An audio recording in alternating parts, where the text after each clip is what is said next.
abantu bagiye bahangara baratinyuka baririmba indirimbo iminwa yabo irabihamya ariko imitima yabo irabavuguruza bavuga yuko bazajya mu ijuru umutima uzajyayo mushingiye kuki bakomeza kubaho iyo mibereho ariko muri iri joro Imana idushoboze kuyizera ngo iducanire umuriro natwe turahurira abandi. Haleluya.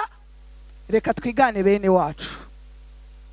Zaburi 137 yararimo abwira abantu Imana azi neza iyo yahuye nayo, iyo yavuganye nayo, iyahinduye umutima we maze akabivuga biri muri we akavuga ati ndaririmbira Uwiteka indirimbo z'agakiza kanjye.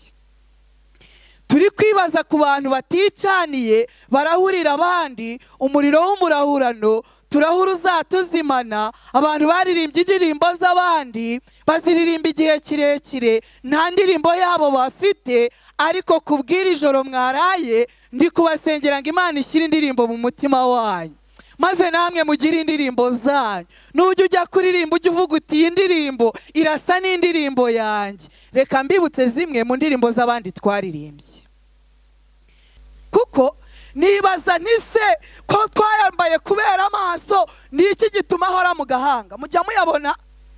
Mujya muyabona ari mu gahanga, none se nicyo baba barayaguhereye? Impamvu ukiyamanika mu gahanga birashoboka ko umwanzi yaba ari kucyuririraho ngo azakubuza ubugingo buhoraho. Ugisuzume nusanga ari byo ukuremo mu izina rya Yesu. Usanga rimwe na rimwe abazambaye si ukubibasira, nzi ko abantu barwaye nababwiye ko ndi umuganga ndabizi neza, ariko mba ngira ngo tujye inama tugende dukura inkomyi mu nzira ibyatubuza kuzagerayo bikurweho mu izina rya Yesu. Haleluya. None se kuki abazambaye njya mbona batazitureberamo ngo natwitegereza tuzireberemo maze rimwe na rimwe akazimanura akakurebera hejuru yazo? Mwarabibonye? Cyangwa akareba ukundi kuntu abihengeka? Nyabuna nimutangire nimuteshe nimubikureho, hoya ubwibone ntibuze, nimubikureho mutazarimbuka. Nimumve imbere mwabivume mwe. Nababwiye ngo hari abakozi batazwi bajya ku musozi bagahangara, Imana iravuze kandi itavuze, ntibazi uko ivuga ntigivugana nabo. Bafite gukiranuka kw'inyuma gusa, ntago bafite gukiranuka ko mu mutima. Aba bantu niba Yesu agiye kuzabwira ngo ibyo byose nubwo muvuga ngo mwarabikoze ntago nigeze kugira ntago nigeze kubamenya. Kambabwire, umunsi wa kabiri w'icyumweru Yesu yapfuyemo yari arimo agenda mu nzira maze arasonza. Akebutse iruhande rw'inzira ahabona igiti cy'umutini cyari gifite ibibabi byinshi, atekereza yuko gifite imbuto. Aragenda atangira kuzamura ibibabi ngo ashakemo imbuto, ariko biratubwira ngo ntiyakibonaho imbuto. Arangije agira ate? Arakivuma arakibwira ngo ntuzongere kwera imbuto by'iteka ryose. Bwarakeye abigishwa bahanyuze basanga cya giti cyumye. Iki giti ntaho gitaniye n'abantu barahura umuriro w'umurahurano. Iki giti ntaho gitaniye n'abantu bavuga Yesu batahuye nawe. Iki giti kimeze nk'abantu bazabwira Yesu ngo twakoze umurimo mu izina ryawe, twarabwirizaga, twararirimbaga, twirukanye abadayimoni. Reka mbabwire ko iyo mirimo itandukanye n'ibibabi, ibyo ni ibigaragara inyuma. Imana ikeneye gukiranuka ko mu mitima yacu ngo niguhuza n'imirimo yacu tuzabihererwa ingororano. Izina ry'Imana yacu nirihimbazwe. Buriya kuririmba ni ibibabi, kubwiriza ni ibibabi, imirimo dukora y'itorero itandukanye ni ibibabi. Ariko ibyo bibabi bisa nko gukiranuka kw'abanditsi n'abafarisayo. Iby'Imana yagaye bikwiye kubaho nabyo ni ngombwa, ariko bigatwikira imbuto, bigatwikira gukiranuka kw'Imana kwakorewe mu mitima yacu ngo tube twujuje ibisabwa tuzahabwa ingororano z'abera. Izina ry'Imana yacu nirishyirwe hejuru. Nibazaga ku baririmbyi ndabamenera ibanga ry'ubwibone bwakuye Satani mu ijuru, ari kubinjiramo akabubateza. Abantu bakambara amasaha atari ukugira ngo baze kumenya igihe. Wamubaza uti ni sangahe? Ati yagize akabazo. Inyinshi muzo mwambaye ntizibara, ntizikora, ariko murazambara. Byarabateye, Satani yabyuririyemo, yabateje ubwibone. Ibindi ndabireka mba nshaka kubarebesha kuri Yesu ngo nitumurebaho azatwereke nuko twitwara. Haleluya. ariko ikirebana n'ubwibone ubisuzume neza. Wenda mvuze bikeya, umwuka guhishurira ibindi, icyo uza kubona cyakurimbuza wemere kukireka, ariko uzabone ku ngororano z'abera. Haleluya. Kandi yahinduye amateka yabo, irashaka guhindura n'amateka yacu. Baragiye mu rugendo, bagenda bakora amafuti, bagenda bakora mabi. Nahoze ndimo nsoma ibya Petero muri Mateyo 19:27, yibuka ko inshundura ze yazitaye, abona ukwezi kurashize nta gashara, maze abwira Yesu ati ndashaka kugira ikintu nkubaza. Abantu twasize ibyacu tukagukurikira bizagenda gute? Byagiye byanga, bari baragiye ariko bategereje kubonamo inyungu zibifatika. Hari abandi baje mu murimo bashakamo inyungu zibifatika. Turabafite abakozi batubereye nka Yuda, baririmba bakoze imibare, babwiriza bakoze imibare, batanga amategeko n'amabwiriza ngo bajye mu murimo. Abo bakozi babi ndababurira ngo basange Yesu abahindure. Haleluya. Petero igitero kije, maze atema iki? Atema ugutwi. Yesu arunamara gutoragura, arongera guteraho, aramubwira ati ntago ari uko urugamba rwacu rurwana. Petero abona ari kugenda akora amafuti, ariko Yesu ni umugabo. Haleluya. Petero yakoze ibisa n'ibyo gutaha hasi, Yesu aragutoragura guteraho. Izina ry'Imana nirihimbazwe. Ariko ahindukirira Petero ati si ibi naguhamagariye, ntago ari uru rugamba rwacu. Petero abona ari gukora ibitari byo, ariko akomeza guhanyanyaza, akomeza kumuguma iruhande. Mu gihe bari bari gucisha Yesu mu nkiko ku munsi wa gatandatu w'icyumweru, bari kwa Kayafa, maze Petero avugira mu ruhame yuko atigeze kumenya nde? Yesu. Babivuze inkoko itarabika, yaramwihakanye kangahe? Gatatu. Yaramwihamagariye mu izina ati Petero siga inshundura nkurikire nzakugira umurobyi w'abantu. Ariko imyaka ishira ari 3 akorera kuri zero, akorera inyuma y'umurongo, akora umukoresha atamuzi, umukoresha wo mu ijuru atamuzi. Nabonye amahoro. Mbese iyo ndirimbo murayizi? Nabonye amahoro mu mutima wanjye kuva nakiriye Yesu mu mutima, nahindutse mushya, mbicyaremwe gishya, ntabwo nzongera kurinda gira ukundi. Haleluya. Ndi mushya mu bibare, byantangaje ndimo nzanyoboza. Nabonye ko ngifite ahantu henshi ho kujya, nkurikije amatorero nakozemo umurimo muri iki gihugu. Numvaga ko muri Kigali ahari wenda naba narahageze hose, ariko ndiho nza hano nyoboza, byanyeretse ko ngifite byinshi byo gukora. Imana ihabwe icyubahiro. Kuko rero ari inshuro ya mbere nje mu bibare, ndatekereza ko hari nta bantu baho banzi. Cyakora nka korari zimwe tujya duhurira mu murimo, ndatekereza ko baranzi, ariko mfite amatsiko yo kumenya abandi bantu bari hano mu iteraniro batambonye ku nshuro ya mbere. Mbese barahari? Imana ibahe umugisha. Abo tutari tuziranye nabo turamenyanye. Mbishimira Imana iyo nungutse inshuti nshya, nitugera mu ijuru tuzasanga tuziranye. Imana ihabwe icyubahiro. Iyi nsanganyamatsiko ivuga ngo utirahuriye ntarahurira undi, nayitekerejeho umwanya. Nyamara nubwo utirahuriye atarahurira undi, byarabaye. Abantu bagiye, umuntu uticaniye ntarahurira undi, ariko byarabaye ko abantu baticaniye bagize bate? Barahuriye abandi.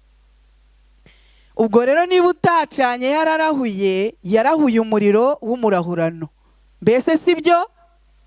Ubwo uticaniye atarahurira abandi, kandi hakaba hari abantu barahuye bataracanye, bisobanuye yuko barahuye umuriro w'umurahurano.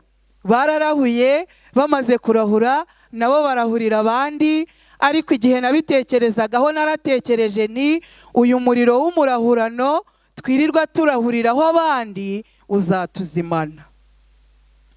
Cyaba ari ikibazo gikomeye kuba nawe utazi gucana, umuriro ufite ari uwo warahuye, uri gutoraho andi makara uyatanga, ikizasigara nuko bizagenda gute? Umuriro uzakuzimana, kandi nukuzimana utazi gucana bizaba ari ikibazo.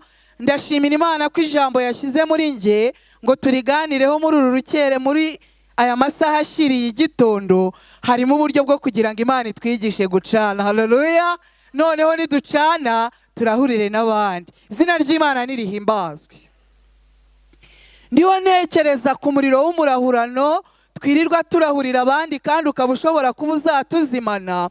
Nibajije cyane uburyo abantu bamara imyaka n'imyaka baririmba indirimbo z'abandi ariko nta zabo zirimo. Ntabwo ari ukugira ngo niba utazi guhimba indirimbo uze kumva ko ari ikibazo. Unkurikire wumve icyo ndiho nkubwira. Naririmbye indirimbo z'abandi.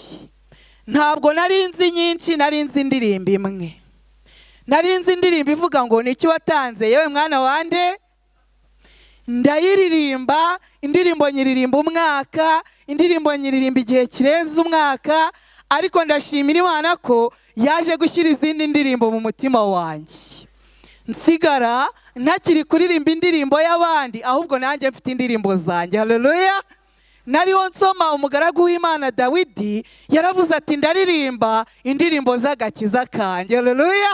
Yararimo abwira abantu Imana azi neza iyo yahuye nayo, iyo yavuganye nayo, iyahinduye umutima we maze akabivuga biri muri we, akavuga ati ndaririmbira Uwiteka indirimbo z'agakiza kanjye. Turi kwibaza ku bantu baticaniye barahurira abandi, umuriro w'umurahurano turahura uzatuzimana. Abantu baririmbye indirimbo z'abandi baziririmba igihe kirekire nta ndirimbo yabo bafite, ariko kubwira ijoro mwaraye ndi kubasengera ngo Imana ishyire indirimbo mu mutima wanyu, maze namwe mugire indirimbo zanyu. Nujya ujya kuririmba ujya uvuga uti iyi ndirimbo irasa n'indirimbo yanjye. Reka mbibutse zimwe mu ndirimbo z'abandi twaririmbye. Indirimbo y'118 umuririmbyi yararirimbye ngo yambabariye ibyaha bihinduka iki? Umweru. Maze natwe turayiririmba guhera mu Buganda, abantu bageraho imvi z'uruyenzi bakivuga amagambo y'undi yambabariye ibyaha bihinduka umweru. Amagambo ya naka ntabwo ari amagambo yabo, ibyabo biracyari byose, ibya mbere byiyongeyeho ibindi. Bari kurahura umuriro w'umurahurano, igisigaye gusa nuko uzabazimana. Umuririmbyi w'indirimbo y'125 twayiririmbye hano ndanezerwa, yaravuze ngo nk'uko izuba rituvira rikarabagirana niko umucyo byagenze gute? Wansabye mu mutima, wowe ukuyemo iby'amanjwe, utangaza ibihishwe, akomeza kutubwira amakuru ye. Natwe tumara imyaka n'imyaka tubiririmba, ariko yari amakuru y'undi. Imana ishyira indirimbo mu mitima yacu. Haleluya. Numvise undi muririmbyi w'indirimbo nzi ko mwese mukunda wavuze ngo nabonye amahoro. Mbese iyo ndirimbo murayizi?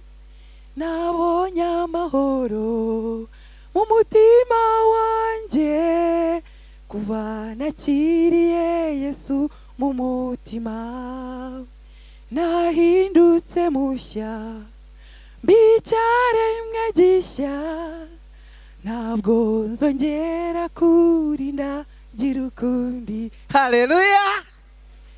Tubyibaze rero. We yararirimbye ngo nabonye amahoro mu mutima kuva nakiriye Yesu, ndetse arahamya ngo sinzongera kurindagira iki? Ukundi. Rero natwe tukaza tukaririmba nayo makuru nababwiraga y'umuriro w'umurahurano, amagambo y'abandi dusubiramo, ibyakorewe abandi dusubiramo, tukazaba basaza dusubiramo iby'abandi, turi kurahura umuriro w'umurahurano. Ariko Imana irashaka kutwigisha natwe gucana. Izina ryayo nirihimbazwe. Buriya wacanye niyo umuriro wazima haba hakiri ibyiringiro. Ucanye umuriro ukazima, wabuze uko wabigenje, wabuze uko barasa, wabuze uko bashaka udukwi duto, wabuze uko uza kubigenza, haba hari amahirwe y'uko wakongera kubona umuriro. Ibyo mvuze birasobanuye ngo niyo wagira igihe cy'intege nke, niyo wagira igihe cyo kuba usenga ukumva ntibigerayo, nubwo wagira igihe wumva umwijima ukubudikiye, iyo wigeze gucana, iyo wigeze kugira indirimbo zawe, iyo wigeze kugirana amakuru yawe na Yesu yihariye, wavuga amagambo yo muri Mika 7:8, igihe umuriro wazimye wahagarara ukavuga uti wa mwanzi we winyishima hejuru, ningwa nzagira ne, ningwa nzabyuka. Imana yacu nihimbazwe. Turi kuganira ku ijambo ry'Imana, ariko hari icyo nshaka kubabwira mu gihe ntarababwira umutwe w'icyigisho turi buganire. Hari igihe abantu bamwe baba bari kwiruka, biruka rwose bifuza kugera aho batanguranwa, ariko hakaza abandi bantu babajya inyuma bagenda babakurura imyenda. Cyaba ari ikibazo?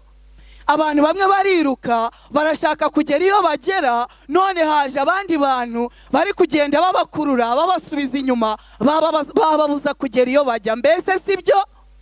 Reka mbabwire icyo kintu icyo nyivugiye. Hari abantu bamaramwo abandi imbaraga.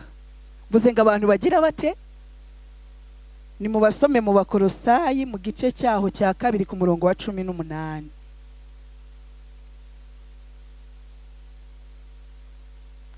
Mu Bakolosayi mu gice cyaho cya 2 ku murongo wa 18, Bibiliya iravuga ngo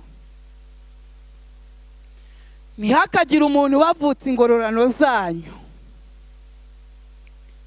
azibavukishije kwihindura nk'uwicisha bugufi no gusenga abamarayika, akiterera mu byo atazi, atewe kwihimbariza ubusa n'ubwenge bwa kamere ye. Ngo ntihakagira umuntu wavutse iki?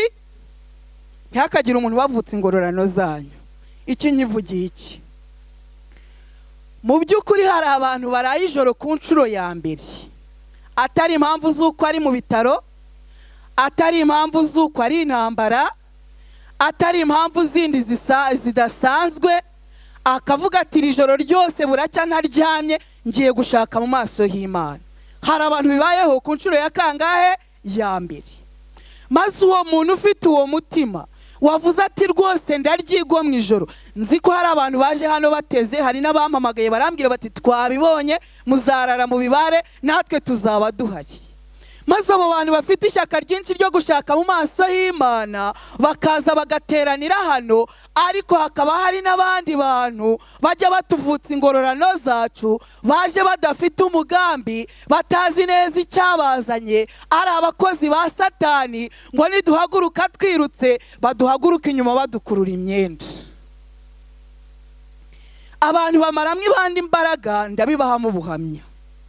Iyo turi mu mavuna, iyo ufashe gahunda yo kujya gusura mu ngo, ukaza kuva gusura mu ngo uhita ujya aho amavuna bera ujya kubwiriza, uba ufite imbaraga nke, uba ukurura ibintu wumva bitaza, uba uzana isomo wumva ushaka kuryibagirwa.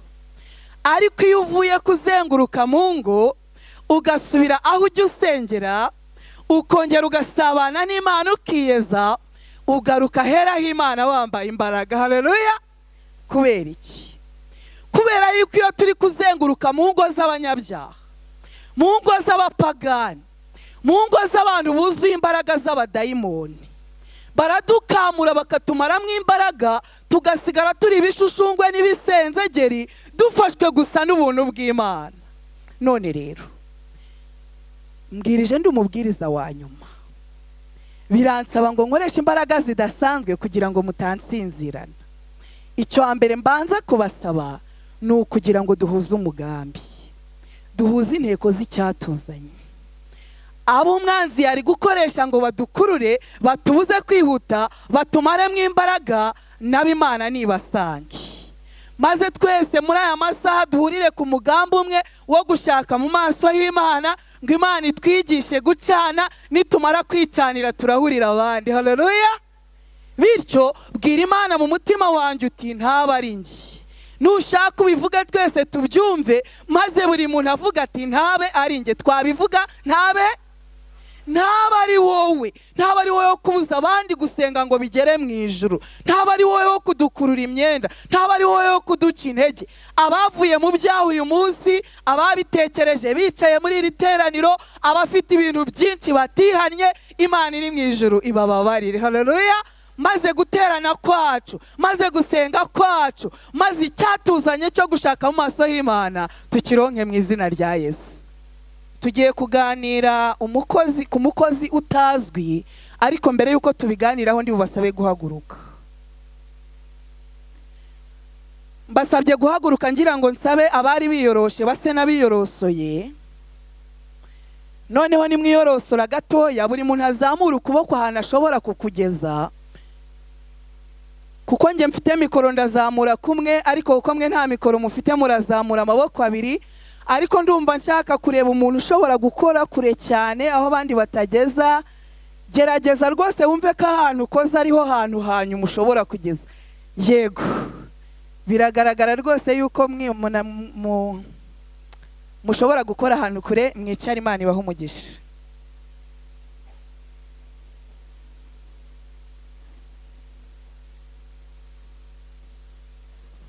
Tugiye kuganira ku mukozi ukora atazwi. Nimureke muhombeke amaso dusenga Imana.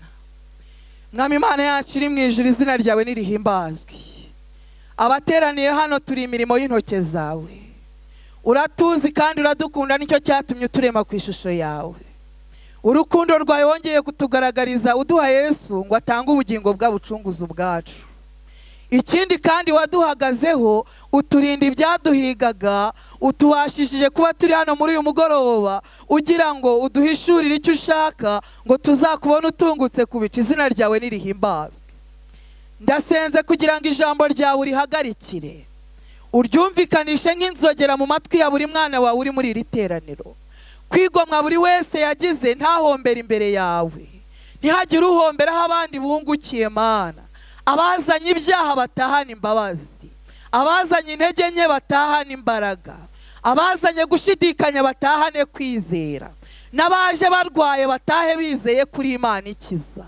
Buri wese icyo akwifuzaho ugikorere kwiyubahisha. Ariko nyemerera twumve Umwuka Wera ari kumwe natwe muri uyu mwanya, mu izina rya Yesu. Tugiye kuganira ku mukozi utazwi. Umukozi utazwi, uburyo ndi kubivuga, ni umuntu ushobora kujya mu murimo agakora, ariko umukoresha bataziranye, nta masezerano bafitanye, akaza akavunika agatanga amaboko ye, ariko umukoresha atagize ate, atamuzi.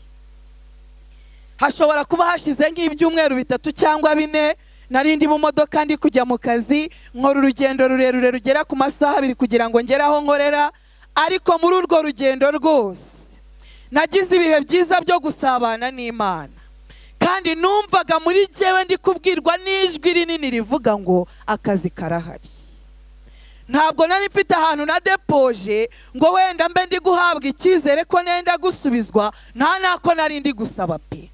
Ariko numvaga umutima wanjye ubwirwa ngo akazi karahari. Nkumva nkwiye guhagarara mu muhanda ngahamagara abantu bose nkababwira nti Imana idufitiye akazi tugomba gukora. Numvaga nshaka kubwira abantu ngo umushahara ni mwiza. Numvaga nshaka kubwira abantu ngo ntibisaba amashuri menshi. Numvaga nshaka kubwira abantu ngo nta kimenyane kirimo, ahubwo nkumva nabwira abantu bose ngo akazi kagize gute, karahari.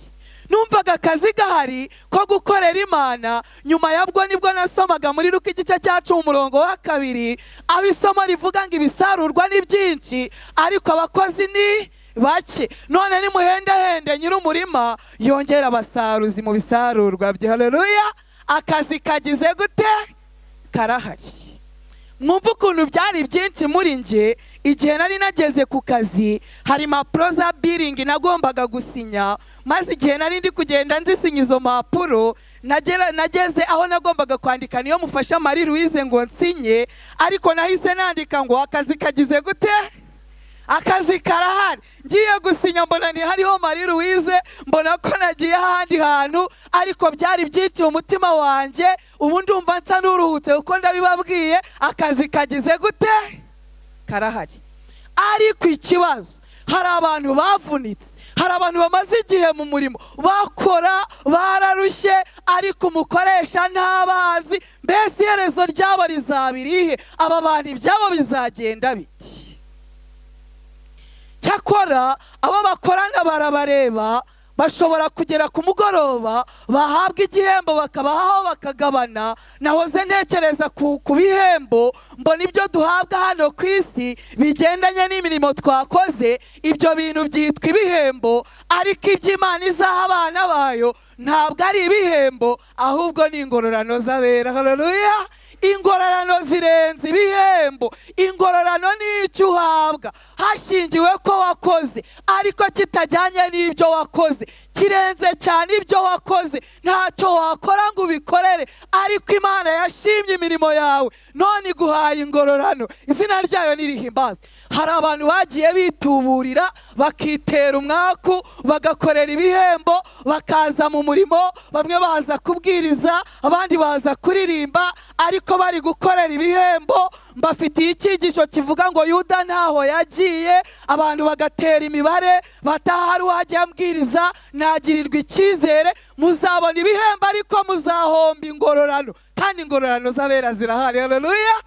ariko hari abakozi benshi bakora umukoresha atabazi, wenda ibihembo byo muzabibona ariko ingororano ntago muzazibona. turi gutekereza ngo uticaniye ntagira ati, uticaniye ntarahurira abandi. ndashaka kugaruka ku masomo 3 ari mu kibwirizwa Yesu yabwiririje ku musozi, mu butumwa bwiza bwanditswe na Mateyo mu gice cya 5 ku murongo wa 20. yabwiye imbaga z'abari bagose uriya musozi, arababwira ngo gukiranuka kwanyu ni kutaruta uko abanditsi n'uko abafarisayo, ntago muzabona iki? ubwami bw'Imana. mu by'ukuri ubwami bw'Imana ni imwe mu ngororano z'abera. Haleluya! ubwami bw'Imana ni imwe mu ngororano z'abera. ariko Yesu yabwirije iteranira araribwira ngo njya mbwira abantu ngo mujye muzana amatwi meza, n'ubu niwe uvuze, nubwo ndi hano nk'igikoresho, ariko wavugiye ku musozi niwe ubwira abantu nanone ngo gukiranuka kwanyu kugomba kuruta uko abanditsi n'uko abafarisayo, ngo muzabone ubwami bw'Imana. abantu bashobora kwibaza bati none se gukiranuka kw'abanditsi n'abafarisayo ni ukuhe? ngo tumenye uko Imana yagaye, noneho tumenye uko Imana ishaka, kuruta uko ngo tuzabone ubwami bw'Imana. igice cya 6 ku murongo wa 1 yasobanuye ibisa n'ibyo yari amaze kuvuga, maze aravuga ngo mwirinde ntimugakorere ibyiza byanyu imbere y'abantu kugira ngo babarebe, kuko nimugira mutyo nta ngororano muzagororerwa na So wo mu ijuru.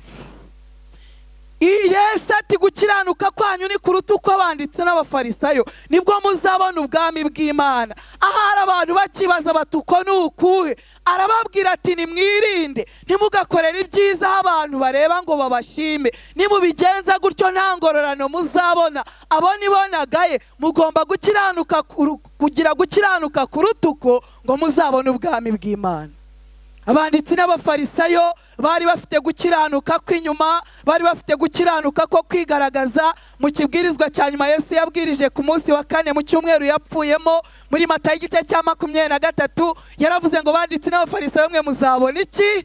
muzabona ishyano, mwakoreye ibyiza kwigaragaza gusa, nyamara ibyo nta ngororano bihabwa. Imana iradushakira kugira gukiranuka kuruta uko ngo tuzabone ubwami bwayo. kandi uko gukiranuka kw'Imana, uko Imana ishaka, nibwo buryo Imana ishaka kuducanamo umuriro, ngo maze nitwaka turahurira abandi, izina ryayo nirishyirwe hejuru.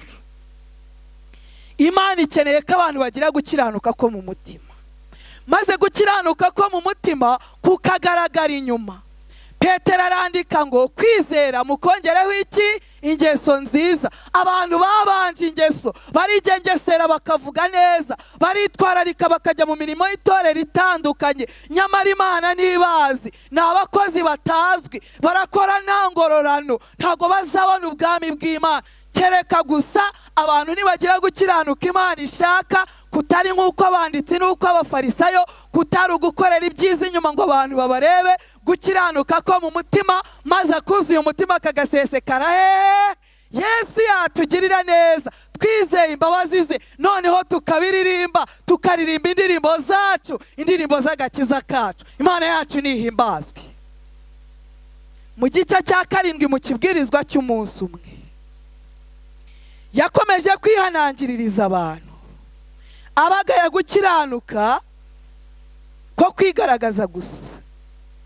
Atubwira guhera ku murongo wa 22 n'umurongo wa 23 yuko hari abantu bazaza bavuga ngo mwami mwami, twahanuraga mu izina rya nde? Twahanuraga mu izina ryawe, twirukanye abadayimoni mu izina ryawe, twakoze ibitangaza mu izina ryawe. Ariko ku murongo wa 23 ngo ababwire ngo nzaberurira nti ntabwo nigeze kugira ne, sinigeze kubamenya, nimumve imbere mwabivume mwe. Nababwiye ngo hari abakozi batazwi bajya ku musozi bagahangara, Imana iravuze kandi itavuze, ntibazi uko ivuga ntigivugana nabo. Bafite gukiranuka kw'inyuma gusa, ntabwo bafite gukiranuka ko mu mutima. Aba bantu niba Yesu agiye kuzabwira ngo ibyo byose nubwo muvuga ngo mwarabikoze, ntabwo nigeze kugira ne, ntabwo nigeze kubamenya. Kambabwire, umunsi wa 2 w'icyumweru Yesu yapfuyemo, yari arimo agenda mu nzira maze arasonza. Akebutse iruhande rw'inzira ahabona igiti cy'umutini, cyari gifite ibibabi byinshi, atekereza yuko gifite imbuto. Aragenda atangira kuzamura ibibabi ngo ashakemo imbuto, ariko biratubwira ngo ntiyakibonaho imbuto. Arangije agira ate? Arakivuma, arakibwira ngo ntuzongere kwera imbuto by'iteka ryose. Bwarakeye abigishwa bahanyuze basanga cya giti cyumye. Iki giti ntaho gitaniye n'abantu barahura umuriro w'umurahurano. Iki giti ntaho gitaniye n'abantu bavuga Yesu batahuye nawe. Iki giti kimeze nk'abantu bazabwira Yesu ngo twakoze umurimo mu izina ryawe, twarabwirizaga, twararirimbaga, twirukanye abadayimoni. Reka mbabwire ko iyo mirimo itandukanye n'ibibabi, ibyo ni ibigaragara inyuma. Imana ikeneye gukiranuka ko mu mitima yacu, ngo niguhuza n'imirimo yacu tuzabihererwa ingororano. Izina ry'Imana yacu nirihimbazwe. Buriya kuririmba ni ibibabi, kubwiriza ni ibibabi, imirimo dukora y'itorero itandukanye ni ibibabi. Ariko ibyo bibabi bisa nko gukiranuka ko banditsi n'abafarisayo, iby'Imana yagaye bikwiye kubaho, nabyo ni ngombwa, ariko bigatwikira imbuto, bigatwikira gukiranuka kw'Imana kwakorewe mu mitima yacu, ngo tube twujuje ibisabwa tuzahabwa ingororano z'abera. Izina ry'Imana yacu nirishyirwe hejuru. Abantu bagiye bahangara, baratinyuka, baririmba indirimbo, iminwa yabo irabihamya, ariko imitima yabo irabavuguruza. Bavuga yuko bazajya mu ijuru. Umutima uzajyayo mushingiye kuki? Bakomeza kubaho iyo mibereho. Ariko muri iri joro Imana idushoboze kuyizera, ngo iducanire umuriro natwe turahurira abandi. Haleluya. Reka twigane bene wacu. Zaburi 137. Muri Zaburi 137 Abaheburayo bari Babuloni ngo bafashe inanga zabo bazimanika ku biti byari biri iruhande rw'umugezi.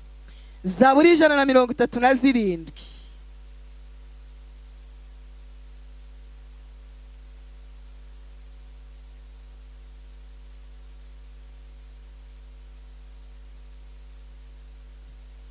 Twicaraga ku migezi y'i Babuloni tukarira twibutse hehe? Twicaraga ku migezi y'i Babuloni tukarira twibutse i Siyoni, ku biti bimera iruhande rw'amazi yo hagati y'i Babuloni. Twari tumanitseho inanga zacu, abatujyanyeho iminyago badushakiragaho indirimbo aho hantu, abatunyaze badushakagaho ibyishimo, bati nimuturirimbire ku ndirimbo za hehe? Z'i Siyoni. Twaririmbira dute? Indirimbo y'Uwiteka mu mahanga. Yerusalemu ninkwibagirwa, ukuboko kwanjye kw'iburyo kwibagirwe gukora, ururimi rwanjye rufatane n'urusenge rw'akanwa kanjye. Nintakwibuka, nintakundi Yerusalemu, nkaharutisha ibyishimo byose biruta ibindi. Izina ry'Imana yacu nirihimbazwe. Ubu abantu bafashe icyemezo kigayitse, bakaririmbira indirimbo y'Uwiteka mu mahanga, bakaririmbira indirimbo z'i Siyoni Babuloni, bararirimba ko babariwe ibyaha basubiramo amagambo y'abandi, bararirimba ko babonye amahoro nyamara nta mahoro y'abanyabyaha. abandi bamenye ko bari Babuloni bafata icyemezo, inanga barazimanika, baravuga bati kuririmba nibiba bihagaze ntabwo bibaho, ntabwo bishoboka, ntabwo twarindira indirimbo y'Uwiteka mu mahanga. Yerusalemu ninkwibagirwa, ukuboko kwanjye kw'iburyo kwibagirwe gukora. Bararahira baratsemba, inanga barazimanika, bongeye kuzegura basubiye iwabo i Siyoni. Haleluya! Noneho baririmbira indirimbo z'i Siyoni. Hehe, i Siyoni. Abandi igihe umutima ukibabwira ko hari ibyaha baticujije, ko hari ibyaha batihariye, babizi neza ko bafitanye urubanza n'Imana, babizi neza ko badafite umugabane mu bwami bwo mu ijuru, bashatse babireka gatoya bakabanza kubaza Bibiliya, mbese inzira iri henga bariyo tunyuramo. Ariko bararimbira indirimbo z'i Siyoni Babuloni, bahora basubiramo amagambo y'abandi, ntabwo ari ibyifuzo by'imitima yabo, ibyo bavuga ntabwo ari ibyabagiriweho. Muri uyu mugoroba nicyo cyatuzanye imbere y'Imana ngo iducanire umuriro, natwe turahurira abandi. Haleluya! Iturinde gukora tutazwi n'umukoresha, byazarangira tudahawe ingororano. Ariko nzi ko Imana idukunda, izina ryayo nirishyirwe hejuru. Hari ingingo umujyanama wanjye atakunze kumbwira kuyivugaho, ariko kubwira iteraniro noneho yabinyemereye. Umujyanama wanjye si umuntu, ni Mwuka Wera. Iyo nateguraga ibyigisho mugisha inama, hari uko yagiye anyobora. Ntabwo nakunze kwigisha abantu ibisa nko kwigisha abantu gucumbagira, kuko yarambwiraga ati nta wigisha umuntu gucumbagira, ahubwo iyo avunitse amenya uko agira ate acumbagira. Ntabwo nagiye nigisha abantu ngo abakristo bagenda barya, ntabwo nagiye nigisha abantu ngo abakristo basokoza gutya, ntabwo nagiye nigisha abantu ngo abakristo bambara gutya. Kuki? Kubera ko narabwirwaga ngo nimba kuramwo mini nkabambika izigera ku birenge, nimba sokoresha imisatsi ya natirere n'ibindi twagiye twigisha bigisha igihe kirekire. Mwuka akambwira ati n'ubundi azababwira amagambo yavugiye muri Mateyo 23, aho yabwiye abitwaye batyo ngo bameze nk'ibituro bigize bite, bagerageje gutunganya inyuma ariko imbere muri bo haranduye. Nibyo amajipo ni maremare, nibyo ipantaro ntibazambara, nibyo menshi ntabwo bazisuka, bagerageje kwibombarika rwose, ariko kuko imitima yabo iri kure y'ubwami bw'Imana, Yesu arabitegereza arababwira ngo mumeze nk'ibituro bisize iki? Ni hoya, ntabwo nzakomeza gusiga ingwa ku bituro, hoya, ahubwo nzababwira Yesu, mbabwire ubabarira ibyaha, mbabwire ingero z'ababibabariwe, mbabwire ko imbabazi natwe Imana izidufitiye. Nibahura na Yesu azababwira ati mujye mugenda gutya. Haleluya! Nguko uko yari yaragiye anyobora, akambwira tereka abanyabyaha uko bahinduka abakiranutsi, hanyuma uko abakiranutsi bagenda nibahinduka bo bizizana. Ariko noneho igihe natekerezaga muri iki cyumweru icyo nzaganira n'iteraniro muri uyu mugoroba, umujyanama yanyemereye kuvuga ku kintu cyitwa ubwibone. Ubwibone bwakuye umuririmbyi wa mbere mu ijuru. Ubwibone bukurikiranya abaririmbyi, abaririmbyi bo mu binyejana bya nyuma. Ubwibone ni bwinshi, ntabwo ndi buvuge ku bindi bintu byinshi, ariko ubitekereze neza, wumve niba indwara ya Rusuferi nawe uyirwaye, niba ubwibone bwarakuye umuririmbyi w'igitangaza mu ijuru bukamugeza mu isi, buzatuma abaririmbyi bagahana bo mu binyejana bya nyuma batazamuka ikirere. Ubwibone butumye abakozi batamenywa n'umukoresha. Imana itubabarira icyitwa ubwibone. Nubwo ndi umugore wubatse, ntabwo nambaye impeta ku kuboko.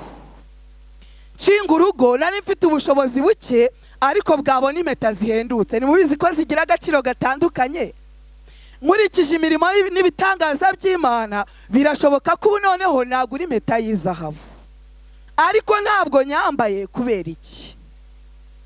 Nyambaye impeta ubusanzwe nkorera indyo. Iyo bavuze ngo umuntu akorera indyo cyangwa imoso, mwumva icyo bavuze, ni akaboko kabanguka mu gukora. Yego, ubusanzwe nkorera indyo, muranabibona yuko mikoro nayifatishije iburyo. Yego, ariko nyambaye impeta nari mfitemo ubwibone. Naririmbaga muri korari, baravuze ngo hari ubona nyina ashaje akavuga ngo inka zase zapfuye iki.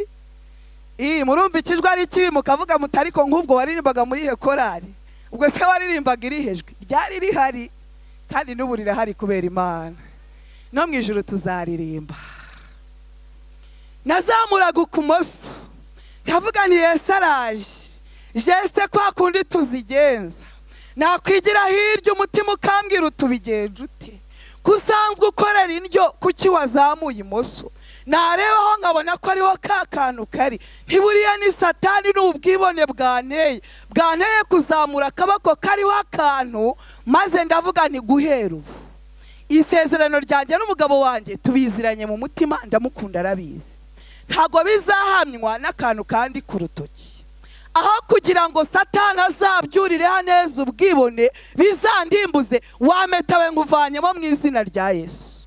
Ubundi Yesu yari yatanze inama aravuga ngo ijisho niri gucumuza uzagira ute uzarinogore ibyiza nuko wajya mu ijuru ufite ijisho rimwe kurenza yuko wagira amaso abiri ariko bikagenda gute nyikuramo gutyo. Bene data ntibabwiye nkubagira inama ubwibone bwo gutekereza ku mwanya ariho mukera ubutwikira bidahagije kwazaka kuzamura intebe y'igasumba inyenyeri z'Imana byatumye Imana itabyihanganirira mu manura imujugunya mu isi irabidutangariza iravuga ngo mu ijuru ni mwishima ariko wasi hugushije iki. Abaririmbyi bo mu binyejana biheruka mwisuzume kuri iyi ngingo y'icyitwa ubwibone mubirebeho neza nusanga biri kuguteza ibyaha ibyiza nuko wabireka ibyiza nuko wabihagarika ibyiza nuko wareka gukorera ibihembo gushimwa n'abantu ukazabura ingororano. Ndakwifuriza kuzabona ku ngororano z'abera. Hari icyo natekereje ku bwibone nakunze kubireba iyo amariko araririmba. Ubundi ni ikihe cyorezo cy'uburwayi bw'amaso cyateye mu baririmbyi? Ni iki gituma mwiteraniro abantu bambara marinete benshi ari abaririmbyi? Ntabwo mbizi ko mwabirebye ngo mubisuzumeho, ariko ndatinya ko hari abayambara batanarwaye amaso, ndatinya ko hari abayambara atari uko bafite ikibazo cyo gusoma, ndatinya ko hari abantu babuze uburyo bwo kwerekana ubushobozi naho bashyiriraho izahabu, umwanzi akabagira inama zo gukoresha ubwo buryo. Niba n'amaso wari uyarwaye uzasubire kwa muganga gusuzume nakubwira ko wakize uzayakuremo. Kuko nibaza nise ko twayambaye kubera amaso ni iki gituma ahora mu gahanga. Mujya muyabona ari mu gahanga, none se nicyo baba barayaguhereye? Impamvu ukiyamanika mu gahanga birashoboka ko umwanzi yaba ari kucyuririraho ngo azakubuza ubugingo buhoraho. Ugisuzume nusanga ari byo ukuremo mu izina rya Yesu. Usanga rimwe na rimwe abazambaye si ukubibasira, nzi ko abantu barwaye nababwiye ko ndi umuganga ndabizi neza, ariko mba ngira ngo tujye inama tugende dukura inkomyi mu nzira ibyatubuza kuzagerayo bikurweho mu izina rya Yesu. Haleluya. None se kuki abazambaye njya mbona batazitureberamo ngo natwitegereza tuzireberemo, maze rimwe na rimwe akazimanura akakurebera hejuru yazo? Mwarabibonye? Cyangwa akareba ukundi kuntu abihengeka? Nyabuna nimutangire nimuteshe nimubikureho, hoya ubwibone ntibuze, nimubikureho mutazarimbuka. Wenda icyo ni kimwe. Nageze no ku kaboko tujya dushyiraho iki? Isaha. Abaririmbyi benshi barazambara. Ndabizi yuko bavuga ngo umuzimarira ku muki. Ni mvuga cyane ku baririmbyi nibo bantumiye, nibo ba boss. Abandi baje hano bataririmba ubwo namwe murakura mwakanyu, mbese sibyo? Ariko mwabaririmbyi mwereka mbabazi. Ziriya saha ni ukugira ngo mudakererwa repetition. Ziriya saha bimeze biti. Ni amahirwe ntuye muri Kigali, iyo mbivuga mvuye mu misozi hirya kure mwavuga muti ubwo buturage bwawe, nanjye ndi umunyamujyi. Ntabwo ngira impano yo gusetsa murabyihanganira, ubundi ibyanjye binkundiye bikagenda uko nshaka nabariza kurenza uko nabasetsa. Muzi impamvu numva nabariza? Ntabwo nkwiye kubasetsa kandi mu ijuru bari gutangaza ngo umunyabyaha bigiye kugenda gute? Isi ngo iravuga ngo ni amahoro n'amajyambere mu gitabo cy'abakurambere n'abahanuzi urupapuro rwa 83, ariko ngo mu ijuru bari gutangaza ko umunyabyaha bigiye kugenda gute? agiye kurimbuka. Ntago nabasetsa, binyoroheye nabariza, maze mukarira mukamenya icyihutirwa cyo gukora, cyo gushaka ubwami bw'Imana no gukiranuka kwayo, maze ngo ibindi byose Imana izabitwongerere. Haleluya. Nibazaga ku baririmbyi ndabamenera ibanga ry'ubwibone bwakuye Satani mu ijuru, ari kubinjiramo akabubateza, abantu bakambara amasaha atari ukugira ngo baze kumenya igihe. Wamubaza uti ni sangahe, ati yagize akabazo. Inyinshi muzo mwambaye ntizibara, ntizibara, ntizikora, ariko murazambara. Byarabateye, Satani yabyuririyemo, yabateje ubwibone. Ibindi ndabireka, mba nshaka kubarebesha kuri Yesu, ngo nitumureba aho azatwereke nuko twitwara. Haleluya. Ariko ikirebana n'ubwibone ubisuzume neza. Wenda mvuze bikeya, umwuka guhishurira ibindi. Icyo uza kubona cyakurimbuza wemere kukireka, ariko uzabone ku ngororano z'abera. Haleluya. Turi kuganira ku mukozi ukora akavunika akaruha, ariko ku musozo Yesu ngo akazaberurira ngo sinigeze kugira ne. Reka mbumvishe uko bamwe mu bihuriye nawe bakabona nimbona nkubone bakoranye imyaka 3 bakorera kuri 0. Uri kubyumva imyaka 3 uba ari iminsi igize umwaka, ukuba inshuro 3, urebe iyo myaka yose abantu baruha barasize ibyabo, ariko bari gukorera kuri 0 mu ijuru batabazi. Reka mbibutsa abo bantu. Muri Matayo igice cya 4 umurongo wa 18, Yesu atora abigishwa ba mbere, yahingukiye ku bavandimwe babiri. Ahingukira kuri Simoni wahimbwe Petero na Andereya mwene se. Bari bariho baterateranya inshundura zabo. Arangije arababwira ati nimunkurikire nzabagira abarobyi b'iki b'abantu. Maze Petero na Andereya bati inshundura zabo, bahera ko baramukurikira. Haleluya. Mbese si abantu b'Imana baragerageje, bakoze ibyo twananiwe. Hari abari hano Yesu yahamagaye, ariko babona hari ibyo biri kubasaba gusiga, bahitamo kwikwanga kumukurikira kubera inshundura zabo barasigara. Ariko Petero na Andereya ni intwari, ababwiye ati nimunkurikire, bahitamo kumukurikira, bati inshundura zabo baramukurikira. Izina ry'Imana nirihimbazwe. Agera ku bandi bantu babiri. Yageze kuri Yohana na Yakobo bene Zebedayo. Bari guterateranya nabibyabo, bari kumwe mu bwato na Zebedayo. Maze Yesu abahingutseho nabarababwira ati nimunkurikire nzabagira abarobyi b'iki baba. Maze Yohana na Yakobo ubwato bwabo babutaho, Zebedayo bamusigaho. Isomo riravuga ngo basiga ubwato, basiga se, bahera ko bakurikira Yesu. Ariko mu rugendo rw'imyaka 3 aba bakozi hamwe n'abandi ntagezeho, Yesu yihamagariye ubwo abasanze ku nyanja y'Igalilaya. Bamukurikiye imyaka igera kuri 3 bakorera ubusa mu ijuru batabazi ibyo bagombaga gukora, batarabikoze neza. Gusa ndashimira Imana ko nyuma amateka yarahindutse. Haleluya. Kandi yahinduye amateka yabo, irashaka guhindura n'amateka yacu. Baragiye mu rugendo, bagenda bakora amafuti, bagenda bakora mabi. Nahoze ndimo nsoma ibya Petero muri Matayo 19 umurongo wa 27, yibuka ko inshundura ze yazitaye, abona ukwezi kurashize nta gashara. Maze abwira Yesu ati ndashaka kugira ikintu nkubaza, abantu twasize ibyacu tukagukurikira bizagenda gute? Byagiye byanga. Bari baragiye ariko bategereje kubonamo inyungu zibifatika. Hari abandi baje mu murimo bashakamo inyungu zibifatika. Turabafite abakozi batubereye nka Yuda, baririmba bakoze imibare, babwiriza bakoze imibare, batanga amategeko n'amabwiriza ngo bajye mu murimo. Abo bakozi babi ndababurira ngo basange Yesu abahindure. Haleluya. Petero igitero kije, maze atema iki? Atema ugutwi. Yesu arunamara gutoragura, arongera guteraho, aramubwira ati ntago ari uko urugamba rwacu rurwana. Petero abona ari kugenda akora amafuti, ariko Yesu ni umugabo. Haleluya. Petero yakoze ibisa n'ibyo gutaha hasi, Yesu aragutoragura guteraho. Izina ry'Imana nirihimbazwe. Ariko ahindukirira Petero ati si ibi naguhamagariye, ntago ari uru rugamba rwacu. Petero abona ari gukora ibitari byo, ariko akomeza guhanyanyaza, akomeza kumugumira iruhande. Mu gihe bari gucisha Yesu mu nkiko ku munsi wa 6 w'icyumweru, bari kwa Kayafa. Maze Petero avugira mu ruhame yuko atigeze kumenya nde Yesu. Babivuze inkoko itarabika yaramwihakanye kangahe? Gatatu. Yaramwihamagariye mu izina ati Petero siga incunduru nkurikire nzakugira umurobyi w'abantu. Ariko imyaka ishira ari 3 akorera kuri 0, akorera inyuma y'umurongo, akora umukoresha atamuzi, umukoresha wo mu ijuru atamuzi.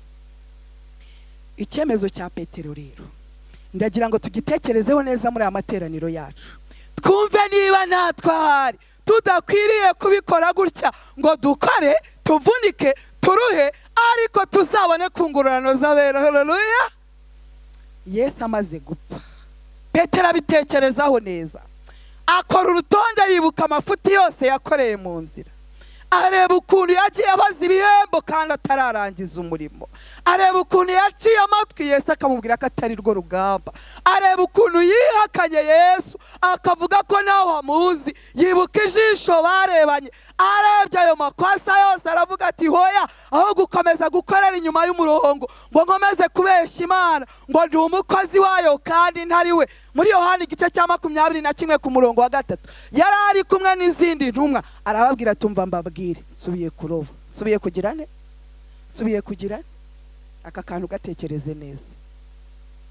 Aravuga ataho kugira ngo nkomeze kubeshya Imana, nyibeshye ngo narayikurikiye, nyibeshye ngo ndi umukozi wayo. Hari abantu bumva ari ishema bakumva bibaryoheye, ndetse nabo yakubwira ahubwo ati ndi umukozi w'Imana. Njyewe icyo naragihakanye, ntago ndi umukozi, ndi umwana w'Imana. Umukozi bashobora no kumusezerera ariko umwana ahora ari umwana mu rugo rwa se, izina ry'Imana nirihimbazwe. Petero ati hoya, aho gukomeza gukora aya mafuta angana atya ngo mbeshe Imana ngo ndi kuyikorera umurimo kandi mbona ntariyeguriye Imana maramaje, abwira abagenzi be muri Yohana 21 umurongo wa 3 ngo nsubiye kugira gute? Nsubiye kuroba. Nubwo naza batwaye incundura zanjye, nubwo hari amagambo menshi abantu bazavuga bongeye kumbona ku kiyaga, ariko gukomeza kuguma mu nzira kandi narimo neza, nsubiye kugira ne? Nsubiye kuroba. Abandi bagenzi be nabo basuzuma ibyabo, nabo basangana abanyamafuti. Muraza kubisoma muri uwo murongo, babwira Petero bati natwe turajyana nawe, natwe turagira dute? Natwe turajyana nawe. Ariko reka mbabwire icyo nkundira Yesu. Haleluya. Yari yarabahamagaye bwa mbere abasanze ku nyanja y'Igalilaya, ku nyanja ya hehe? Basubira kuroba, bagiye kurobera ku nyanja ya Tiberiya. Ariko burya abantu bakora ibintu bimwe baba baziranye, mbese sibyo? Barabanyega, barabakwena, none hindi ngorane, baragenda bari gushakisha babatwariye ubwato, bakiri kubaza babatwariye incundura, hari utwo babonye baduhambiranyije, bashyize mu mazi ijoro ririnda ricya, nta fi n'imwe bagize bate? Nta fi n'imwe babonye. Uwabahamagariye i Galilaya arongera araza basanga Tiberiya, izina ry'Imana nirihabwa icyubahiro. Yesu ku yindi ncuro ku nyanja y'Tiberiya ahageze bataramumenya, baramubwira bati arababwira ati se bana baje hari ikintu mwabonye? Bati ntacyo. Maze arangije arababwira ati nimutere urushundura ku ruhande rw'iburyo. Batererayo, batereyeyo haza amafi menshi cyane. Ariko Petero akibona amafi yibuka ubutware bwe, akebutse aramubona arababwira ati ni umwami Yesu. Haleluya. Ariko agira isoni aramwara, atinya guhagarara ngo amurebe. Nasomye ngo yari yambaye n'ubusa, yiterera mu mazi asa n'umuhunze, ariko kubw'ineza yarongera aramuhamagara arababwira ati ndabizi murashonje. Yari yabokereje amafi, yari yabashakiye ibyo kurya. Yesu arabagaburira atabakojeje isoni. Arangije ahamagara Petero ati Petero urankunda? Amusubiza ngo iki? Ndagukunda. Arongera ku ncuro ya kabiri ati Petero urankunda? Petero ati ndagukunda. Yesu ati ragira abana b'intama zanjye. Ku ncuro ya gatatu abisubiramo ati Simoni mwene Yona urankunda? Petero aramubwira ati nzi kugira ute? Nzi kumenya byose. urabireba mu mutima. Nubwo nsanze ku nyanja, nubwo ubonye nagarutse kuroba, ntabwo ari uko nkwanga, ahubwo nagukurikiye ntamaramaje, nakoze amakosa urabyibuka, naciye ugutwi atari rwo rugamba, narakwihakanye urabizi, nicyo cyatumye ngaruka, ariko usome mu mutima nzi kurebamo, ni ukuri rwose ndagukunda. Yesu aramuhamagara, kandi kuri iyi nshuro noneho yaje amaramaje yiyegurira Imana burundu, izina ry'Imana nirihabwa icyubahiro. Baragiye bateranira hamwe basaba Imana ibasukira umwuka wera, bambara imbaraga, barahinduka mu mutima, bisesekara ku mubiri. Ibyakozwe n'intumwa igice cya 2, Petero abwiriza iteranira ari umuntu umwe, abarenga 3,000 barihana, izina ry'Imana nirihabwa icyubahiro. Yari yaraje aje kuri iyi nshuro yaje amaramaje, ndetse kugira ngo yemeze ko noneho yaje yiteguye, byamusabye gushyira kashe y'amaraso ye ku byo yizera. Bamubagiye gitekereze nk'uko yabasanze ku nyanja y'Igalilaya, ku nyanja y'Igalilaya. Ariko uyu mugoroba nawo utekereze nk'andi mahirwe yawe ya kabiri, uyu mugoroba ni ku nyanja ya Tiberiya, izina ry'Imana nirihabwa icyubahiro. Barahari basubiye kuroba, barahari basubiye mu byo bari bararetse, barahari bagiye mu ntege nke, barahari batinyuka ibyo batinyaga, ariko abo nabo Yesu ntagabanga. Ku yindi nshuro, ku yandi mahirwe, mu kurara ijoro ku nyanja y'Itiberiya, agarutse kubaza turankunda, ubyerure ubimubwiza ukuri mu mutima wawe, arongera guhamagara akubwire ngo uragira abana b'intama zanjye. Kandi noneho birandikwa, ukora mu ijuru babizi, uzahabwe ku ngororano z'abera. Haleluya, Imana yacu ihabwa icyubahiro. Nakaga n'agahinda gukora umukoresha atakuzi, kandi abaririmbyi bararirimbye ngo ni umukoresha wo kwizerwa. Haleluya, umukoresha wacu ni mwiza, ntagatuvunisha, ntagadutwaza igitugu, ntagatwohereza gusa. Yabwiye abigishwa muri Mateyo 28 ngo ndi kumwe namwe iminsi yose kugeza ku mperuka. Akorana natwe, aririmbana natwe, abwirizanya natwe, agendana natwe, akorana natwe mu murimo we. Nimureke tumwiyegurire tumaramaje, tumuhe imitima yacu ayikure mu ibyaha, maze ducanemo umuriro utwakemo turahurira abandi. N'igihe uzasa nk'unyenyeretse ucana gake, tuzamutabaza turi mu isi twumva ari mu ijuru. Haleluya. Reka mbabwire ko ibi mbabwira tugomba kubikorana imbaraga no kwihuta, kuko igihe gisigaye ni gito. Ibimenyetso birerekana ko turi ku mugoroba w'isi, ariko Imana ishimwe ko twegereje igitondo cy'isi horaho.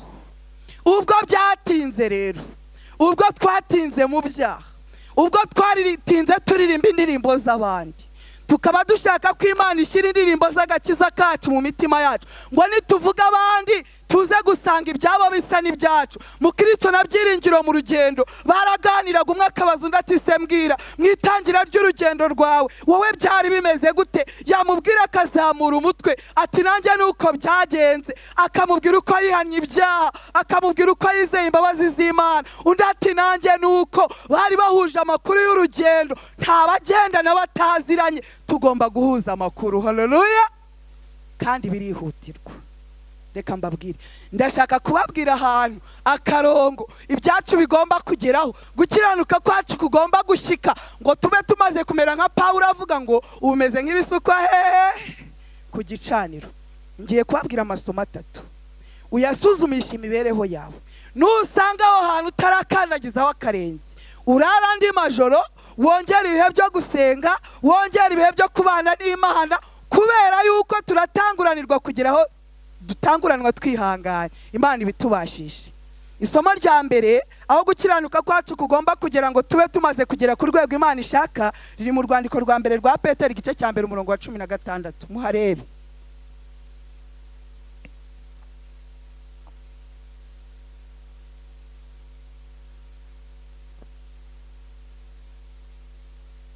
Mu rwandiko rwa mbere rwa Petero igice cya 1 umurongo wa 16, gukiranuka kwacu kugomba kugera aha hantu. Aho Petero yanditse aravuga ngo byanditswe ngo muzababera nk'uko bahamagaye yagize ate. Petero yabwiye abagendana ubunenganenzi no kutagira icyo bitaho muri uru rugendo, arababwira ngo byanditswe ko mugomba kubabera nk'uko bahamagaye yagize ate. None se ubu bizaba ryari? Tuzababera ryari? Nkurikije intege nke dufite, nkurikije ibyaha bikitugaragaraho, nkurikije ibintu tugitinyuka, nkurikije nkurikije uburyo tutaragira umuriro utwatsemo, nkurikije uburyo twirirwa turahura umuriro w'umurahurano, bizaba ryari ngo tubabera nk'uko waduhamagaye ari uwera? Petero yandika ngo byanditswe ngo muzababera, yari ari kuvuga ibyanditswe mu mubare w'11 umurongo wa 44 n'uwa 45. Mubare w'11 umurongo wa 44 n'uwa 45 niho handitswe ngo mugomba kubabera nk'uko wabahamagaye agira ate. Ntago turahagera, birasaba kwihuta, biradusaba kuba maso no gusenga. Imana itwongera imbaraga.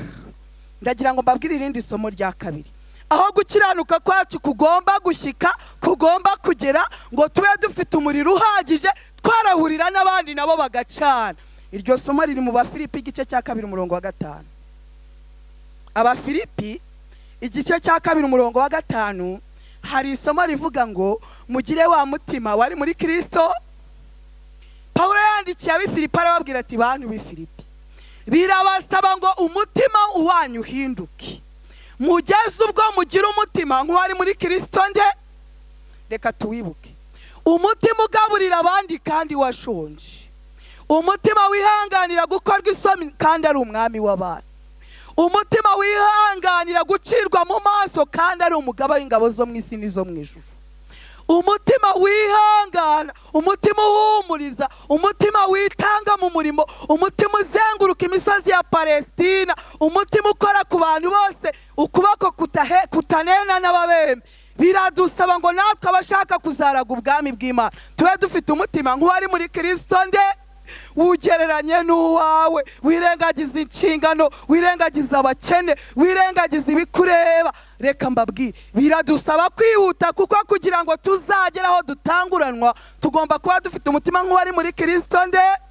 Inzira ni ndende ariko dufite ubufasha buvuye mu ijuru. Imana ihabwa icyubahiro. Irindi somo rya gatatu, ibintu dusabwa, aho dusabwa kugera ngo tube dufite umuriro uhagije twarahurira n'abandi, ni Matayo igice cya 5 umurongo wa 48. Matayo igice cyaho cya 5 umurongo wa 48.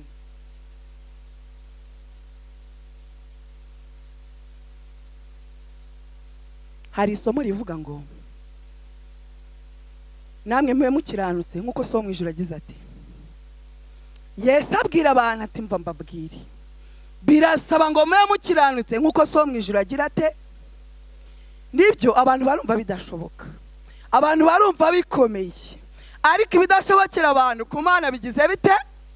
Ibidashobokera abantu ku Mana birashoboka. Ntabwo tuzagira igihe twiyumva turabera nk'uko waduhamagaye ari uwera.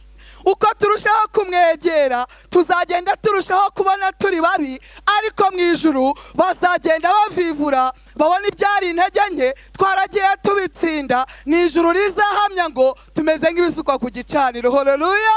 Tuzakomeza kumva dufite umutima w'ibyaha, tuzakomeza kumva twanduye, tuzakomeza kumva turi babi, ariko nituba maso dusenga, niduhaguruka turwanya umwanzi, nitugenda tuva ku ntambwe imwe tujya ku yindi, twigira imbere mu by'agakiza, nubwo twe tuzabona turi babi, ariko hari urwego tuzageraho mu ijuru bakabona twahinduriwe umutima. Haleluya.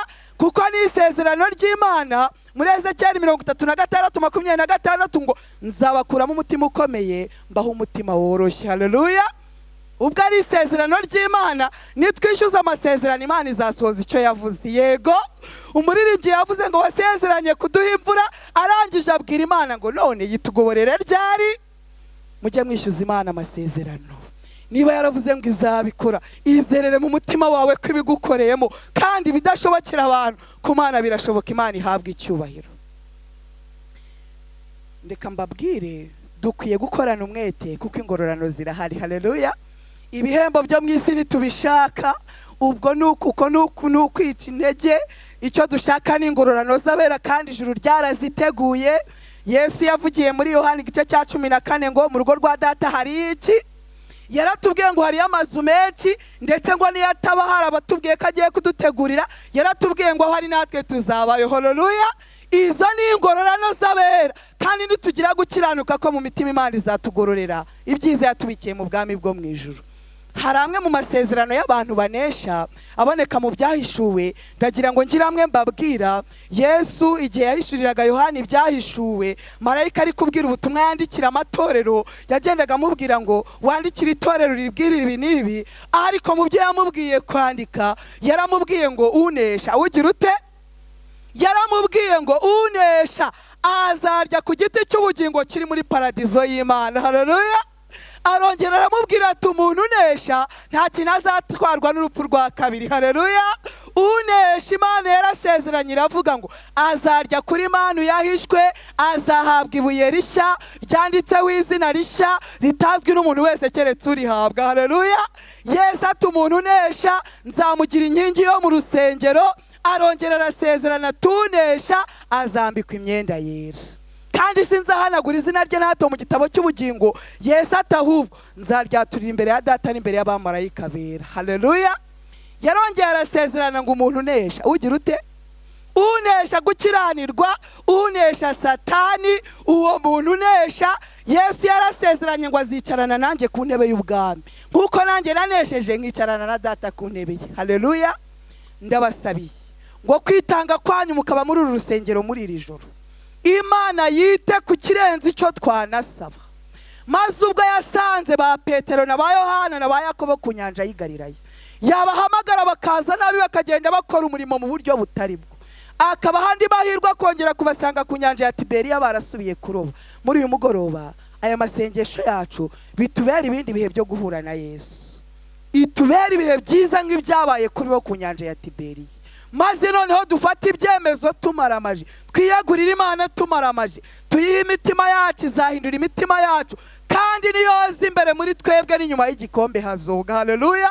Tuzamenya uko abakiranutsi bavuga, tuzamenya uko bagenda, tuzamenya uko bambara, tuzamenya uko basokoza, tuzamenya uko babana n'abandi. Reka dusabe Yesu ngo aduhindurire imitima, maze tubeho twizeye ku ngororano z'abera. Kandi ubwo hari ibintu byinshi Imana yasezeraniye abanesha, ibagira abaneshi, namwe muzagororerwe mu izina rya Yesu.